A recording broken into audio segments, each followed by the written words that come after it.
Girls just wanna have fun.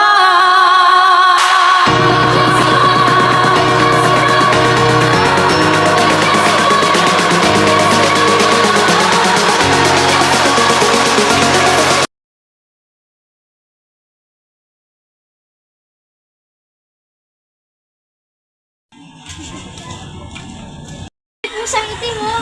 Yan, masama yan. Walang naman yan, dumaan lang naman. Kaya bahala.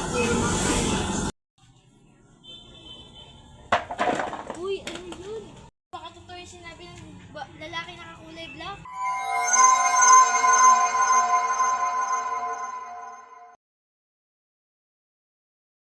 Halo, naka-iPhone 17. Picture tayo. Bata, bawal kayo mag-picture ng tatlo kasi may isang mamamatay sa inyo sa gitna. Ate, di naman yata totoo yun. Mga panahon niyo pa yan. Ano, makarma kayo? Di naman yata totoo. I feel na feel. Yes, yung isa natin best friend, nasagasaan ng motor na puro. Ito ba yan? Baka totoo talaga yung sasabi ko